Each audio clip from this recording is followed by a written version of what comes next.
Now I know y'all are gonna see the crazy video length here and start questioning things, but hear me out. So over the last few weeks, as the wheelhouse has been developing, it has also been gaining some pretty strong connections to the likes of other podcasters and content creators within the community as well. One of which is the amazing gentleman Adam Malone, who runs the Handicapable Podcast, and invited me to be on it. Now, as is the nature of a podcast, it is purely an audio file, so a majority of this video, to be entirely honest, most of this video, is purely presenting the audio format with a couple of wee animation things that I added in there as well. Rest assured, the animations are not important. This is more like a kind of lo-fi meets background music type of video. So with all that said and out the way, hit the like, hit the sub, and let's go straight into the podcast. It is so good to have you on the show. It is really good to be here. Thank you for having me on. For our listeners to get an idea of who you are, could you introduce yourself to our listeners? Sure. So my name is Andrew Bain. I currently am running the Wheelhouse, which is content that can be found on, pretty much every platform, to be honest. Like, we're on YouTube, we're on TikTok, I'm on Instagram, Threads, and Facebook as well.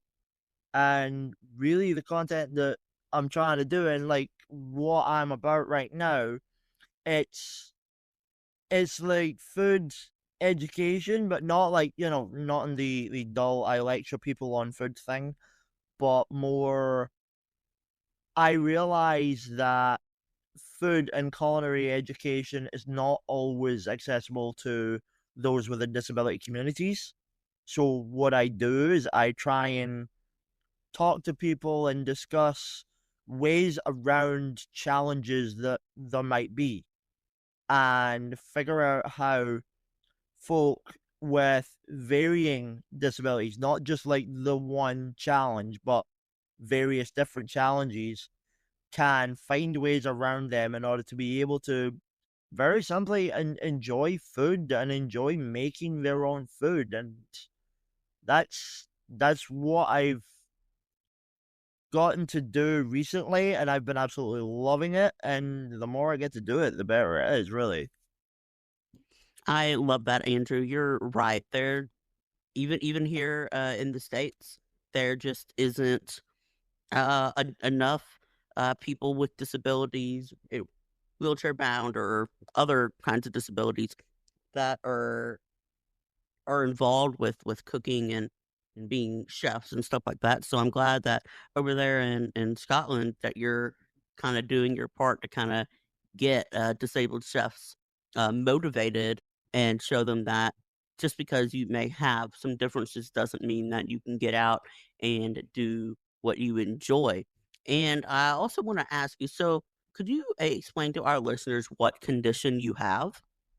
So my condition is congenital myopathy, although I do have to note that there's been kind of debate between doctors throughout my life as to whether it's congenital myopathy or congenital muscular dystrophy. The short story of that is that I am in an electric wheelchair and my muscles were underdeveloped at birth. I'm not going to go into the biology because that's far too complicated, but my muscles were underdeveloped at birth, and whilst I am able to develop on them through childhood and through my teenage years, it did resort to me being in a wheelchair. And obviously, because I've been in a chair for that length of time, it's meant that I'm incapable of straightening my legs out to be able to stand, even if I were able to develop those muscles. Gotcha. Yeah, I understand. I have a muscular dystrophy, and yeah, just you get to a point where just you just don't have the strength anymore, and it's sad. But I know you can agree with me on this that we're able to overcome it and take whatever life throws at us. I want to go into your childhood a little bit. Obviously, growing up as someone in a wheelchair has its challenges, right? And I want to get the idea of what growing up was like in Scotland as a wheelchair user. Uh, so this is a strange one. Like, in my view, if I was to sum it up in one word, it would probably be weird. Like, it wasn't a bad thing. I didn't dislike my childhood, but at the same time, I'm sure you can agree as well that there's a lot of things that kids, as kids, will do Oh, that yeah. you enjoy as well. Like over here, we got football. Y'all got like, I mean, it's football, but it's different kind of football from us.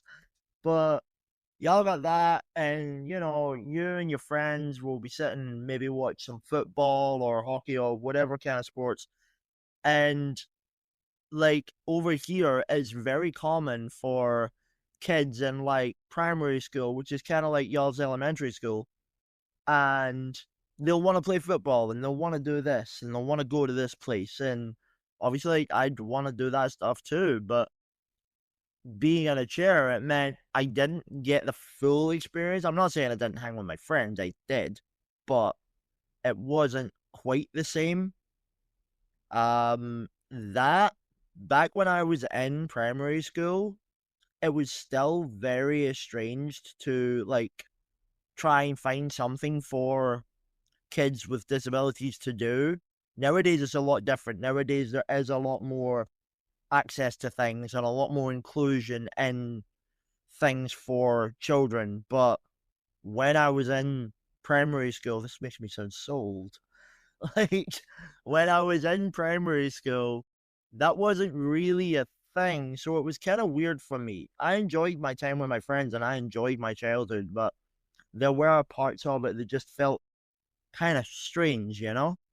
Oh, yeah, I completely agree, and especially growing up as someone and, I hate using the word different or abnormal, but, just it's just how it is, unfortunately. So as, someone who is even just using the term abnormal feels so strange, but it's just how it is, right? So being someone who is abnormal or different than everyone else, it definitely is a weird feeling being around able-bodied people, and then you're over here like, hey, I want to do all this stuff, but I can't. And I understand how it is. It's how it was with me. I wanted to be able to do sports and all that, but couldn't. And I understand the feeling of kind of on the outside looking in a way, and it's tough, but I'm glad that you were able to overcome that. Yeah, I think as well, like, as just simply from the basis of kids being kids, and maybe it was because I didn't understand it fully. It was it was more confusing because I didn't quite know why I couldn't. Like, obviously, I knew I was in a chair, but I didn't quite understand why, like, my friends would be able to go off and do this thing and why I maybe wasn't always able to go with them or maybe to go do the same thing because, I was a kid. I don't understand this stuff. Now I understand my condition. I understand what it means for me being in a wheelchair and what I can and cannot do. But as a kid, you don't really know that. Yeah, you're right, and I find that, growing up, it kinda can be frustrating, right? To be like, "Oh, well, they're all going to this, why can't I do that?" I understand the feeling of just not knowing what's going on and feeling like you're just being cast out in a way, but obviously it's just not because they don't want you to do that stuff, is that you physically can't, and I understand the feelings behind it and how sad that was. But then obviously as you grow up and understand the condition more, then you're more like, well, I fully understand now this is not something I can do, but I can obviously cheer them on and be their friends and do things that you can do. Exactly. So I understand that you are a chef and you love cooking and all things culinary. What I want to know is, how did you discover your love of cooking? Quite honestly, it was through me. This is gonna sound so embarrassing. It's through my obsessive nature of watching all things kind of like foodie and culinary, and I don't just mean on the likes of YouTube or TV. Obviously, I loved all of those things, but one of my major ones was, y'all know Hell's Kitchen, Gordon Ramsay? Oh, yeah. I was, and to a degree, I still am, absolutely obsessed with that show. And I know that a lot of it is very, what's the word, like dramatized for TV. Is Yes. very like Yes, definitely. it's very like overinflated kind of drama and people sabotaging people and all this stuff. Obviously, that's all good entertainment for TV, but I didn't watch it for that. I never really did. If I'm entirely honest, that part I kind of mostly ignored. I watched it and kind of cherry picked through the details of how they would be preparing a lot of the dishes that are on there. Now, I know I'm kind of starting from the top, and like we're talking about Gordon Ramsay, so we're talking Michelin star dishes and fine That's the dining. highest level. Exactly, yeah. But I didn't just go from there. What I did was I watched those shows and I something inside me like clicked. There was like that light bulb moment, that I realized if I can learn how to do some of this stuff through the likes of Hell's Kitchen or Kitchen Nightmares, for example, then surely there's got to be a whole lot of other content and places I can go to in order to learn food. So I did that. I made my rounds on, the internet, on like video guides, on like cookbooks and things like that. And I learned, I absorbed every single bit of information that I could, every second of YouTube videos and every page of a cookbook that I could. And I learned literally everything that I could possibly learn. Because as when I was younger, obviously I was in my family home and my mom and my dad would make the food in the house. A lot of people learn cooking through that method and through, helping mom or helping the gran or things like that. Being in a wheelchair, I wasn't able to really get about the kitchen that well at that time. So whilst I could watch what my mom was doing, I wouldn't really be able to help her out that much. Now, I love my mom, obviously. My mom and my dad did absolutely everything that they could for the family, and I absolutely adore every single bit of that. But simply for the fact of not being able to be in the kitchen and help my mom out, it meant that I was kind of, I don't want to say forced, that sounds kind of bad, but like I had to find a different way to learn the things that other people would be able to get from their parents and like to assist them in making dinner. So I went about that and I did that and I found very quickly that when I began learning this stuff and I got to digging deeper into the knowledge of food that I absolutely adored it.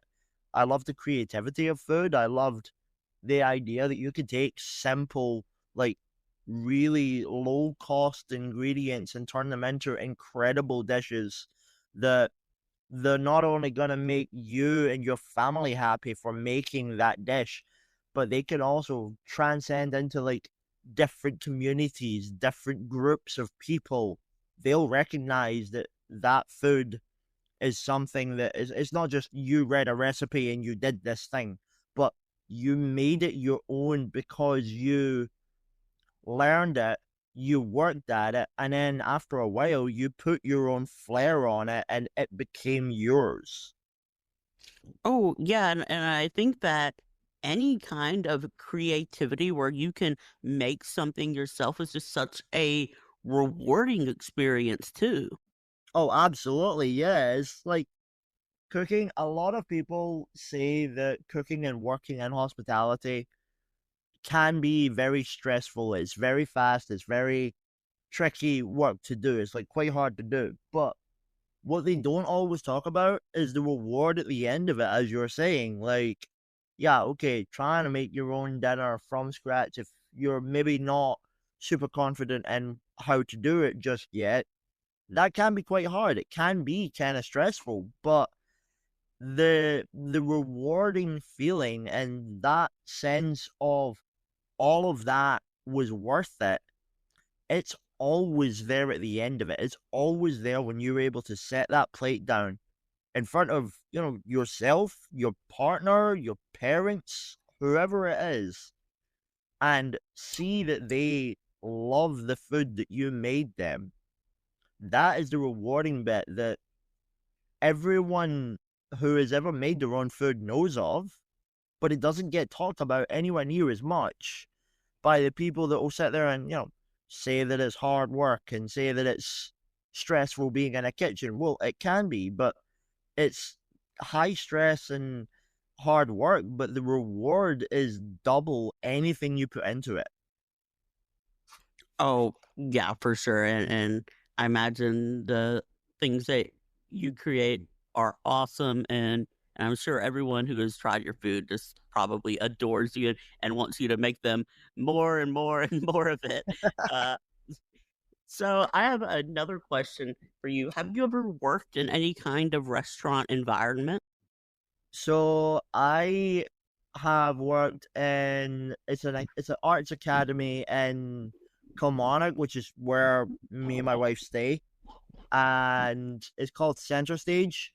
I worked in a cafe in there. I was working directly under the sous chef. He was acting head chef at the time, so like he just refused to be called head chef. Nobody really knows why that was a thing. Um, but I was working in there for a little before I went into my culinary course in college, and then after my course was finished, that was like 18 months that I was in there. And after that, I went and did it's called a stage. It's kind of like a work experience, and the DoubleTree, which is one of the Hilton locations, like the Hilton hotels. I've Yeah. done a stage in there. That was up in Glasgow City Centre. So, like really big place. That the numbers they had in there were absolutely crazy. So it's kind of going from like 0 to 60, because you go from like making food for your family and your friends and everything else, and then all of a sudden you're being told that you're part of a team who's making a banquet dinner for like 800 guests. I know that was one of the major ones that we had. There's like 800 guests coming in for this big pre-booked banquet, and it gets crazy fast. But again, back to that worthwhile thing, it was absolutely insane knowing that I was a part of the team that got all of that done, and it was amazing. Oh, I'm sure that was probably a lot of fun though, to do that much cooking and then see those 800 people enjoying what you helped put together. I'm sure that was such a great feeling too. Oh, absolutely. It definitely was. Like, again, it got crazy. It got stressful because you're trying to make sure everything is perfect all the time. Like, no faults whatsoever. Obviously, people are gonna mess up, but you obviously then have to go back and fix that. So there was a lot of that. There was a lot of like perfectionism in every detail. But you're right. Like the end result of it all was so worthwhile that it made the entire thing unbelievable. Oh, definitely. And I will say, maybe the only less stressful thing about it was you didn't have Gordon Ramsay breathing down your neck like in those shows you got inspiration from. Yeah, I'm just glad that wasn't a thing, I tell you. Oh, definitely. So we're gonna cut to a quick break and we'll be right back here with Andrew Bain. Want to help support our show and look good while doing it? Then visit our merch store. We have polo shirts, t-shirts, hoodies, hats, and more. So what are you waiting for? Go to hcpod.com/store to shop today. Now, back to the show. And we are back here with Andrew Bain, and we're on a conversation about all things culinary here with Andrew. And I want to get on to another question centered around cooking and disabilities. Obviously, many people with disabilities struggle to cook. What accommodations or adaptations have you discovered that allow you to cook easier? So for myself, I think the first thing, and this can kind of go for absolutely everybody, find out the things that you're gonna be best at, not because, you're not trying to find the impossible first, but find out what you're strong at and work at that. A lot of cooking and a lot of food is developing on skills and techniques and knowledge that you know and making them work to your advantage. So for me, for example, my with my condition and with my muscles the way that they are, my dexterity is not completely as I want it to be. I don't really know how else to put that. Um, but the use of certain equipment and certain technologies will work as a massive benefit for that. One of the best examples that I can give right now is if you're making your own pasta, for example. It's a lot of like, depending on how much you're making, it can be quite heavy. You got to be mixing the pasta dough. You got to knead it all out. You need to sit and get it all done properly, and then you got to either roll it out by hand, which can be tricky, depending on the amount of dough you have and also the roller, like the actual rolling pin, I mean. Or the trick that I found was if you get one of the pasta rollers, it can still be kind of tricky to hold, but it does a lot of the work for you simply by being able to feed it into the top of it and rolling that out. That way, all you're needing to do is make sure that the pasta sheet coming out of the other side of the roller doesn't all get caught up in itself. And again, if you're making pasta dough, a lot of the things you're using it's a lot of flour, it's a lot of making sure it doesn't stick to itself anyway. So if you're using that and you're able to manage the roller itself, like the crank handle, that's literally the only way I can describe that. That would make it a little bit easier. A lot of traditionalist methods, they're tradition for a reason. They're handed down from years and years, decades of practice. But not every, and this is where I start having chefs come after me probably, but some of the traditional methods may not be fully accessible to people. And I don't just mean disabilities, I mean in general. I mean, some of these practices can be hard to do for anybody. But there are things, there's equipment, there's technology, there's different methods around things that can make it simpler. It does not take away from the quality of the food, but it makes it easier and makes it more manageable for people to be able to make that food. Oh, yeah, and there's a term here, in America, and I don't know if it's over there too, that there are, multiple ways to skin a cat, as they say, and so, and what I mean by that is that even though these methods have been passed down from generations, they can be done different ways to make it more accessible to more people. And I guess I don't find it too odd because people don't really think about accessibility in the cooking space, but I do find it a little strange that there haven't been many accessibility much accessible progress in cooking. So I'm glad that you were able to find ways that make it easier for you, and hopefully, more people with disabilities can learn from you and be like, "Hey, I can cook just like everyone else." Well, I definitely hope so, and I completely agree. Like, as old as hospitality and the food industry is, I was also extremely surprised that whilst the food industry never directly stated anything against disabled communities, it's never always been at the forefront about including anyone with disabilities. Again, I'm not just talking about, you know, folk in wheelchairs or folk with mobility aids. I mean, folk that may not have the muscle strength to be able to knead out the giant lot of bread dough, for example, or the type to be able to go through 10, 15, 20 kilogram bags of potatoes, for example, and peel them all and dice them up and do all this. That stuff can be hard to do. And I'm not just talking from my perspective.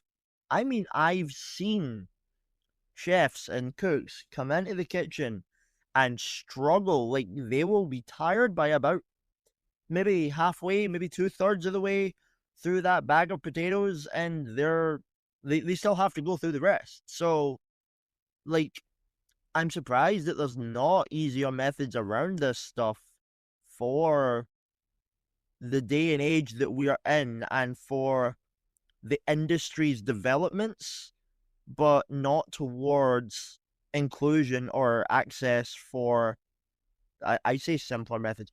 I should probably say that it's more like manageable efforts.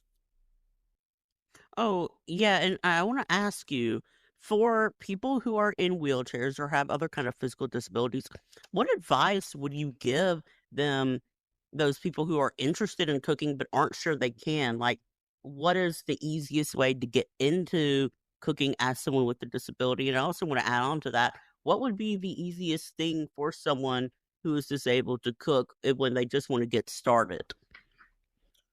So, I mean, so first off, I would say that, like, the easiest way to get into cooking, and it sounds really cliche when I say this, but it is genuinely the truth, is I would say start small. I would say find a dish that you like, that you enjoy having, that you would want to learn to make. And you don't make the whole dish yourself, right? Because that can be a challenge in itself.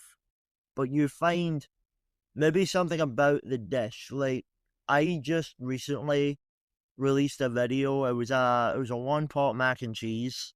There's like 5 ingredients all in, and the whole thing was me making the mac and cheese from scratch. And I went through all the details on it, and that was super straightforward. I know I'm sounding a little biased because I have culinary experience, but the breakdown for making mac and cheese, not only was it one of my first favorites, but also it really is straightforward to make. There's no like hard work or heavy lifting. There's no big impossible tasks in it. Yes, it'll be a challenge. Yes, it'll maybe be a bit, I don't want to say confusing, but it may be a little bit like uncertain at first because everything new is uncertain. Like, that's fear of the unknown is a thing, and I completely understand that. But making something as simple as mac and cheese, or your even just your own sauce for something, that can already start breaking down the components of the intimidation of food. And as you work at that and as you develop those skills, you become more confident, you become better, and as a result of that, you then get that idea in your brain that you're like, you know what, I already know how to do this, but maybe I can try going on to this part now. And you work at that, and that's what that is. It's all progress. It's starting small, starting at one part of it. Say you make the cheese sauce yourself, or a mornay as it's called. Say you start with that, and then you develop that into something else. Oh yeah, that's definitely a great idea. Take it step by step until eventually you can have yourself a fully completed dish. And another question I have, just in terms of cooking with a disability, obviously, including yourself, we have a lot less, muscle strength, obviously. So this got me thinking when you were talking about, uh, you know, this whole mac and cheese conversation, is that there's a lot of mixing involved. So, how would you say, or what would you say would be the easiest way for someone with a disability to be able to mix stuff when it can be kind of hard, and the whisk or whatever will get difficult to start moving? What would you say would be the best way for someone to tackle that when they have decreased strength? So, okay, so for myself, I know that the hardest part of it, like the hardest part of mixing, especially with the mac and cheese, as I was saying before, and the Mornay sauce, is when you get the roux, which is ROUX. It's the combination of the butter and the flour that can become quite tight, quite tense, and it can be really tricky to mix. A lot of it would be a lot of the time you would be told just to keep mixing and keep whisking and everything else. That can be difficult. It can be difficult for anybody. Again, I'm not just saying me, I mean in general here. But there are tools, there is equipment out there, and they will make the likes of whisking a lot easier and a lot like simpler to use. I'm not liking the word simpler. It makes it more manageable for those who might struggle with that. And I know that there's the little electric whisks. I don't mean like the big ones that you see in like giant bakeries, but like you get like smaller electric whisks, for example.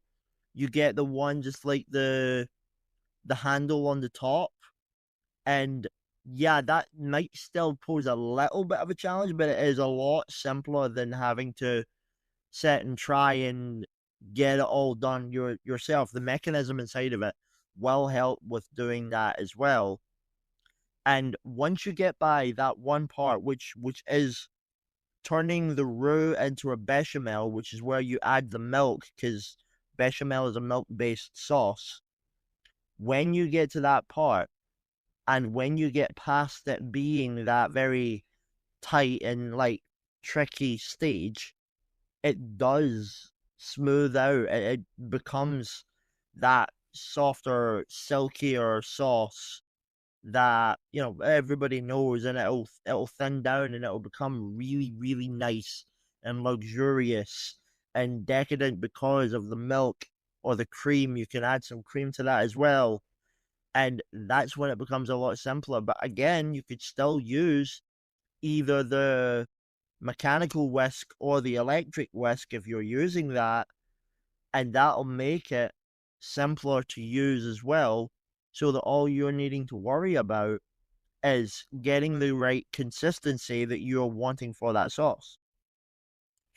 Oh, yeah, I didn't really think about that. Just using it in electric whisk for that part, and then that'll kind of take care of that. And I know I'm kind of stuck on this concept, but I do have one more question in terms of the specific recipe, right? And that's once you mix in the bechamel sauce into with the noodles. I understand that that can be difficult, kind of mixing that around. Are there any tips for that for someone who would want to cook without the muscle strength to do that? Can I understand it can get heavy trying to mix all of that? Do you have any suggestions on that, or do you kind of just have to, figure it out on a case by case basis depending on who it is? So that would be one that would need to be a case by case. I think for me, I completely agree with what you're saying. Like, it can be really tricky because depending on how much of the mac and cheese that you're making, it can be quite heavy, as you said. I think really it would be a case by case, and it would depend on your own abilities, but there is no problem at all in mixing it in maybe bit by bit, for example, like rather than just taking the entire like pot or strainer, for example, of macaroni and just dunking the whole thing into the cheese sauce. Adding it in piece by piece is still absolutely fine because the Mornay sauce is still going to be warmed. It's still got some heat to it. And as you're adding that pasta in, you don't have to add it all in at once and then you're trying to like turn the entire thing in one big go.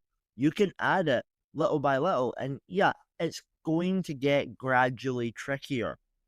But the idea of adding it little by little instead of all in one go is that you would be able to get gradually used to the motion of that, and it won't be too challenging from the offset. And by the time it's all in and it really is at that heavy stage, you're basically done. You just have like a tiny bit to go.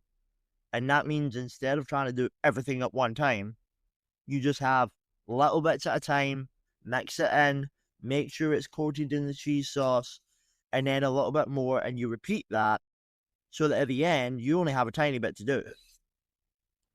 Awesome. Well, thank you for explaining that. So hopefully, our listeners who want to get into that, kind of can get those gears turning and seeing, well, if I want to make something like that, maybe I can. So on from that, this whole this specific recipe and how to you know tackle that as someone with the disability. Uh, I understand that you attended university and went through a level 6 and 7 cookery. How difficult was that to complete those courses? It was pretty challenging. Obviously, like college courses are designed the, for lack of a better way of putting it, the wide variety of people, and hospitality in itself, as we already mentioned earlier on, is not super accessible at face value. However, I was pretty determined in being able to get in. I was more going in on the knowledge that I had more than experiences, because I had been in, like I said, I'd been in Central Stage before this, but that was a challenge in itself. I loved it. I always enjoy a challenge. I always have. I always will.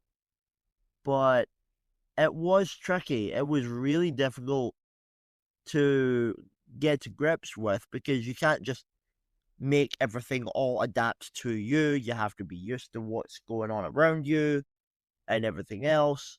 So that was really tricky to begin. And as I went through, as with any college course, it got more and more challenging as I went on.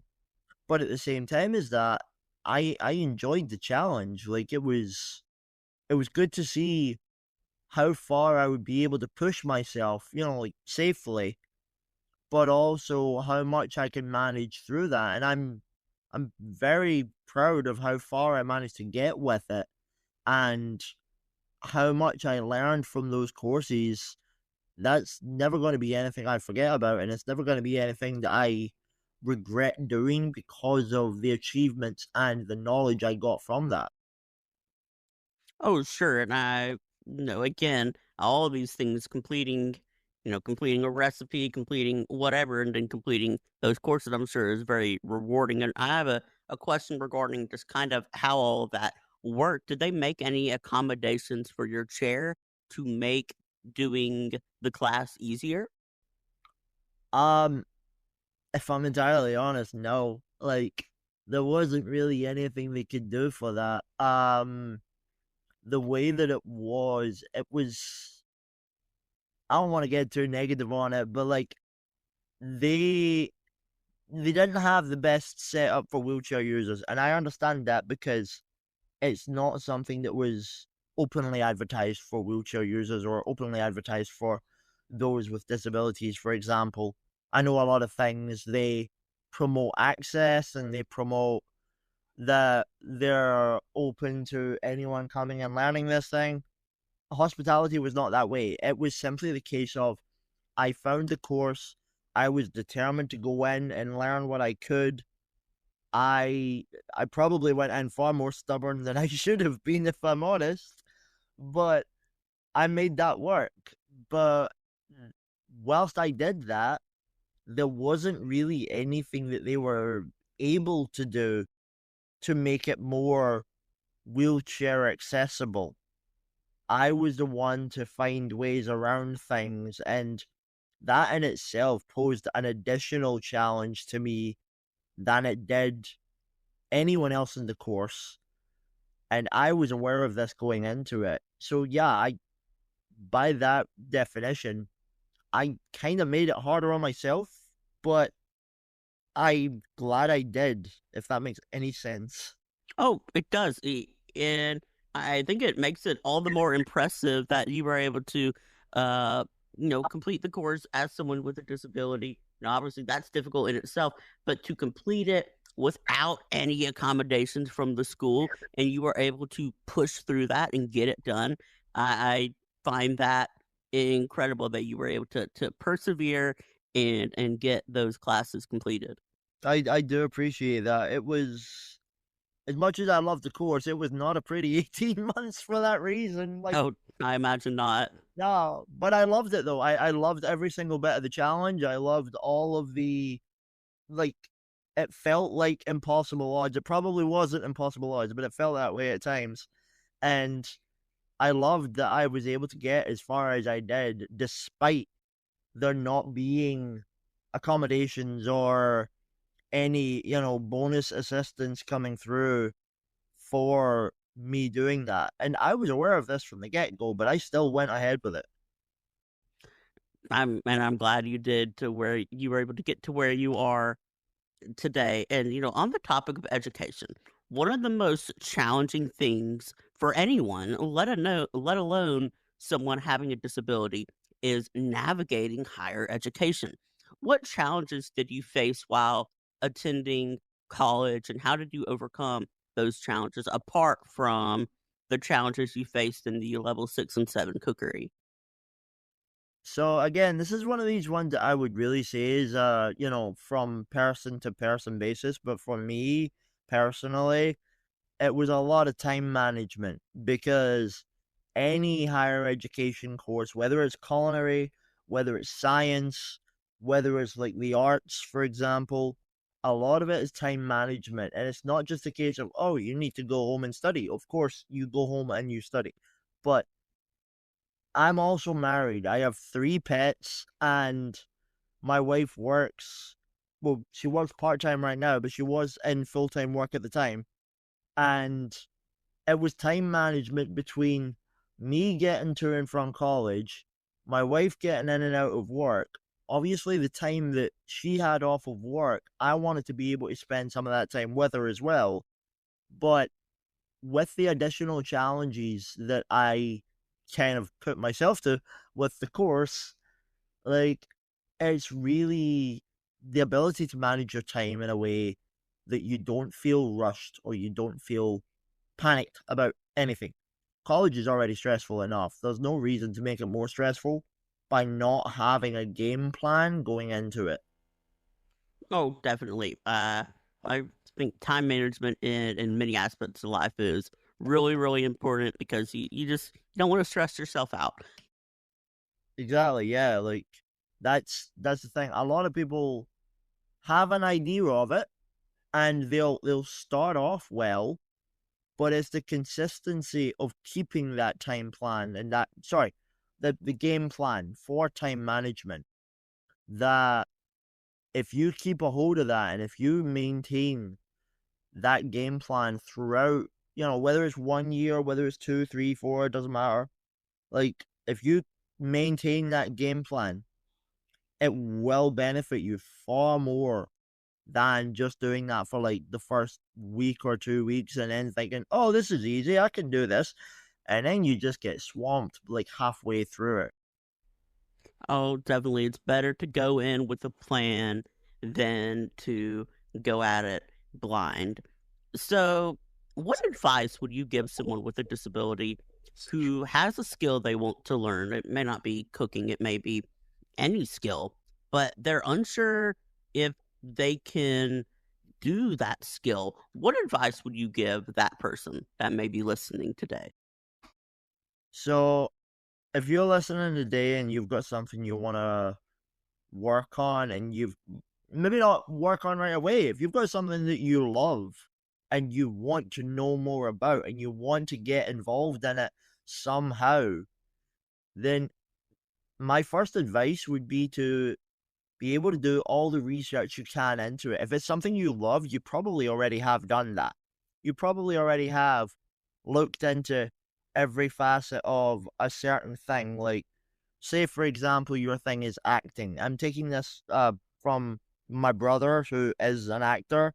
He's got CP and he's been in multiple projects and is about to be going on to the Edinburgh Fringe, which is like a huge festival over here in Scotland, and he researched and studied everything acting, like not just movies, not just, big celebrities right now, but how to go into it. What are the important things about being an actor? What roles and what I lost the word. Hold on. The what qualifications and skill sets you need for acting. If you look into all of that stuff and you find something, even just one thing that you see that, you read up on it and think, I could do that, then use that. Like, go into it with that. Not every chef is going to be a master at everything. Some are chocolatiers, some are sauciers, which work on the likes of any kind of sauce that you see, or gravies, or things like that. Not every chef is great at everything. Not every actor is great at everything. But if you've got one thing that you find in that area that you love, and you think to yourself, yeah, I could do that, or yeah, I could learn that, do so. Find a way into that. Find a way into that one singular facet of that industry and harness that until you realize that you can do that plus something else. And again, back to the progress thing I was saying before, that is a way into any industry. If you can find that one singular bit, then you've got a way in. That's your way in.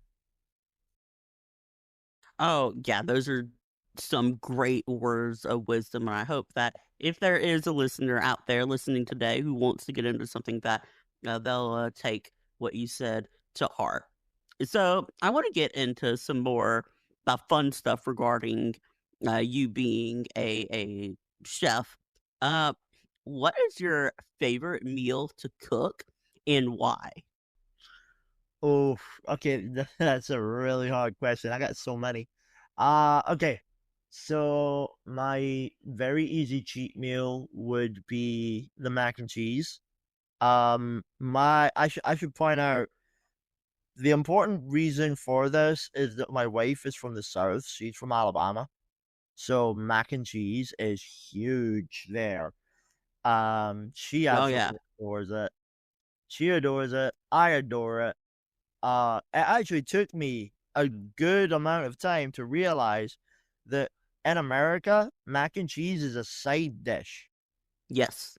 Over here, it's not. Over here, it's a main. Like, you get mac and cheese for dinner. Like, that is a thing. And it took me so long to learn this. And, it's, again, this is coming from me who has had experience with it, and I understand that. But for myself and for my wife, who's obviously from the South, we love mac and cheese. We can make it blindfolded, basically. And that is super simple to make, and it is so good, and it's got so many variations to it. You could do like a Cajun mac and cheese, you could do a seafood mac and cheese, you could do like Cajun chicken mac and cheese. You could add so many different levels to that. It's incredible. If you're talking about something a lot more hearty, like a lot more with a lot more sort of depth to it. I say depth. Mac and cheese can obviously have depth to it, but when I say that, I'm referring to basically any of my steak dinners. I love my steaks. I am all day long. I am like steak and potatoes, barbecue, ribs, burgers, all day. I love doing all those kinds of things. And again, a lot of the techniques that I use, I've learned from, like, going back to what I was saying earlier, I learned a lot of that from like other YouTube chefs and celebrity chefs. A couple of names I can easily put in there is like Guga Foods and Joshua Weissman. I absolutely adore those guys and their content and the techniques and skills that they give for making better food, even at home, even just for yourself. It is crazy how good that stuff works. And yeah, obviously it involves you doing a little test or two on your own, but I guarantee you it's going to be worthwhile. Oh, definitely. I want to unpack a couple things you said there. So, I'm from Mississippi, right next to Alabama. So I can vouch for your wife and say that yes, mac and cheese here in the South is like pure comfort food. That's like the big thing here. That and barbecue in the South and all that kind of stuff. Yeah, that's the big thing here. And I also want to mention something else that you mentioned, Google Foods and Joshua Wiseman. I actually was just watching them earlier today and yesterday, in fact, because I'm big into to watching people like that. So yeah, definitely can learn tips from them and then put your own spin on it. I'm genuinely convinced I was born in the wrong place because, like, I've realized that, like, most of the food I eat, and I absolutely blame my wife, and she takes full credit for it as well. Not even accountability. She takes credit for it. Is that most of the food I make? I'm from Scotland. I was born and bred Scottish, and yeah, I love my Scottish food.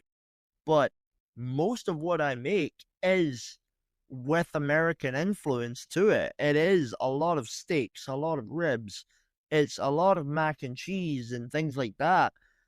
Hell, like we've already made the likes of gumbo and jambalaya as well. Now, I absolutely cannot say that mine would compare to anywhere in the South because y'all know how to do it far better than anywhere else in the world. But for being here in Scotland and making my efforts into like gumbo and jambalaya and all this other stuff, like that's the kind of food I absolutely love. Like I adore American cuisine, but more specifically Southern cuisine, and all of that is just insane to me. As someone who lives here in the South, yeah, that we do have the best food here. Not to be biased or anything, but I No, no, I will definitely say not. that that we do have pretty good food down here. So I have another question for you: is what is one food that you really want to make but haven't yet? Oh,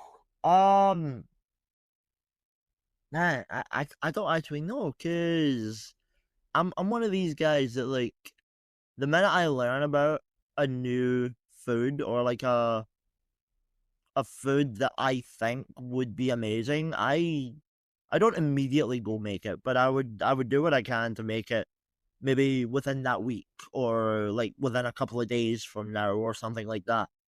Um I've been getting into a fair bit of like Korean and Asian cuisine and things like that, and I've been learning a lot about a lot of that kind of food. Um, and there was one that I saw.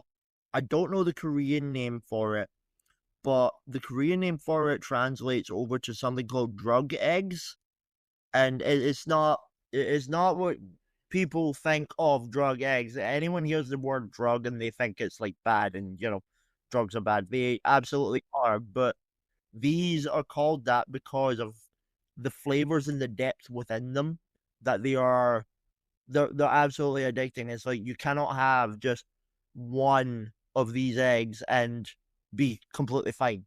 Like the depth to them, the different flavors, the different spices and everything they add to them. It is absolutely is crazy how much they put into these eggs. And they are just eggs. Oh, wow, that sounds like a lot of fun to figure out, and I can tell just by the way you talk about food that you're really, really passionate about what you do. I mean, I adore everything about food. Like I know a lot of people say that they love food, and obviously, if you love food, then that's amazing to me. I adore that. But my love for food comes from both the enjoyment of having food with friends and family, and even new friends by meeting people at these kind of events, like food events, for example. But also I adore learning about new food as well. Like I've never been to Korea. I've never been to China. I've never been to Japan, but I adore their food and I adore learning about their food because it sounds absolutely unbelievable. And I would absolutely love to try that stuff. Now, that does make finding ingredients a little bit tricky because sometimes they're not always common in other places. But when you do find them, that just makes it even more enticing to find a way to make it and make that happen. I love that you can explore multiple different cultures and cuisines without having to leave your house. I think that's what's so cool about food. So we're gonna cut to a one last break, and we'll be right back here with Andrew Bain. Do you want to share your story on the show? Shoot us an email at productions@hcpod.com. That's HCPOD.com. Or message us on Instagram at the Handicapable Podcast and help us change the world one story at a time. Now, back to the show. Now, we're back here with Andrew Bain, and we've had a great conversation centered around all things food, right? And what I want to know from you as our last question today is, what would you say your number one accomplishment as a chef and in life would be? Oh, hands down, this is the easiest one of all. Well, so I have an answer for each of them. As a chef, it would be the several times I have had the absolute pleasure of working under the former Master Chef winner Gary McLean, who is also from Scotland. He's also from Glasgow, and we have done VIP services at the college I was at for my culinary course, and that was unbelievable. Learning so much from him as a real service, as a live service, not like it wasn't part of the college course. This was separate from it. And the meticulous detail that he goes into over every little thing, everything from the plating to the arrangement of the kitchen to the organization of not just the chefs but also the staff that are serving the food and introducing the guests, all of it. Everything is timed down to the second, and being a part of that, it was unbelievable. I think I learned more from those services than I have in the multiple years that I have tried to see fine dining content on things. I love every bit of the content I've watched, but what I was able to learn from Gary McLean is absolutely incomparable to many of the things I've been able to do, and I could say that wholeheartedly. I love that you were able to learn from one of the best out there, a master chef. If you want to learn how to be better, you got to learn from the experts. So it's the second part of that question.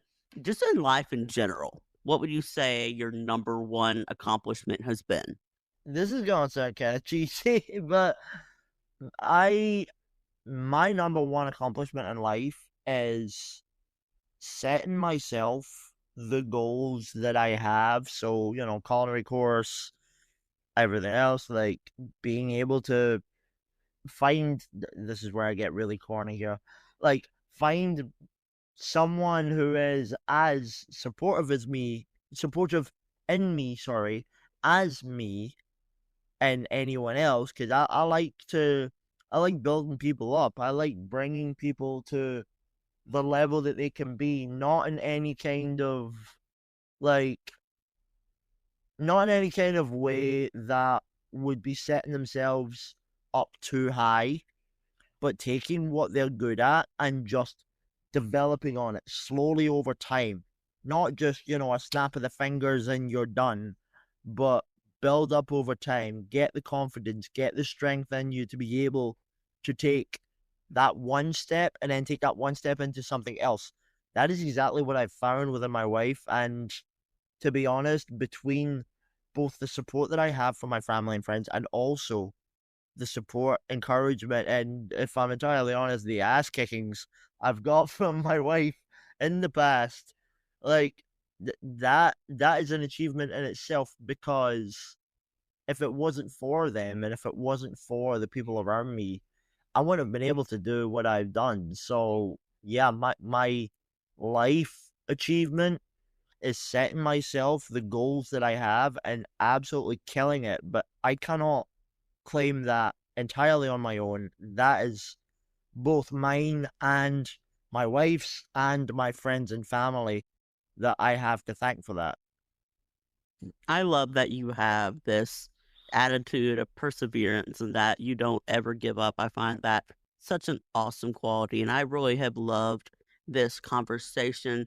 And I do want to know, and this is for our listeners, how can our listeners find your content? So my content, as I said, is on the likes of YouTube, Instagram, Threads, Facebook, and TikTok. And you can find me on the Wheelhouse Chef on Threads, Instagram, and YouTube, and also on Wheelhouse Meals on Facebook.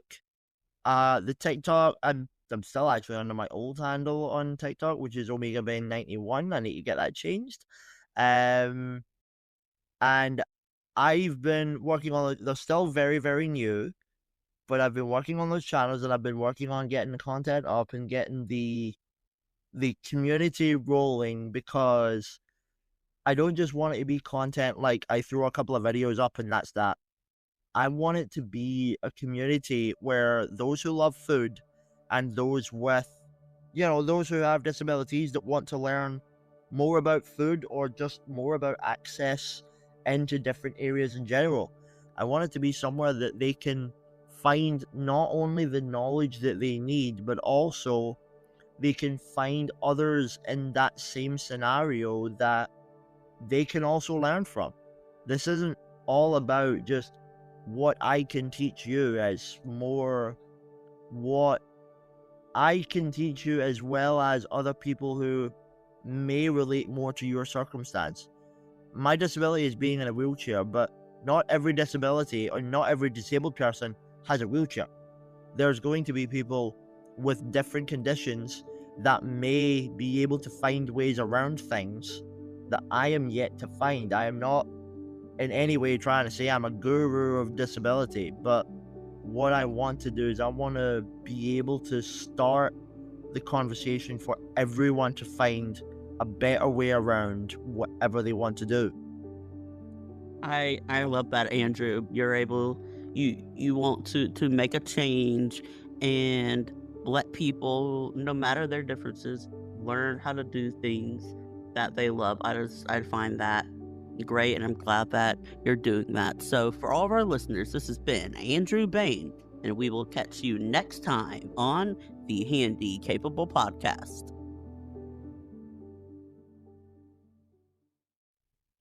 The Handicapable Podcast is hosted by Adam Malone.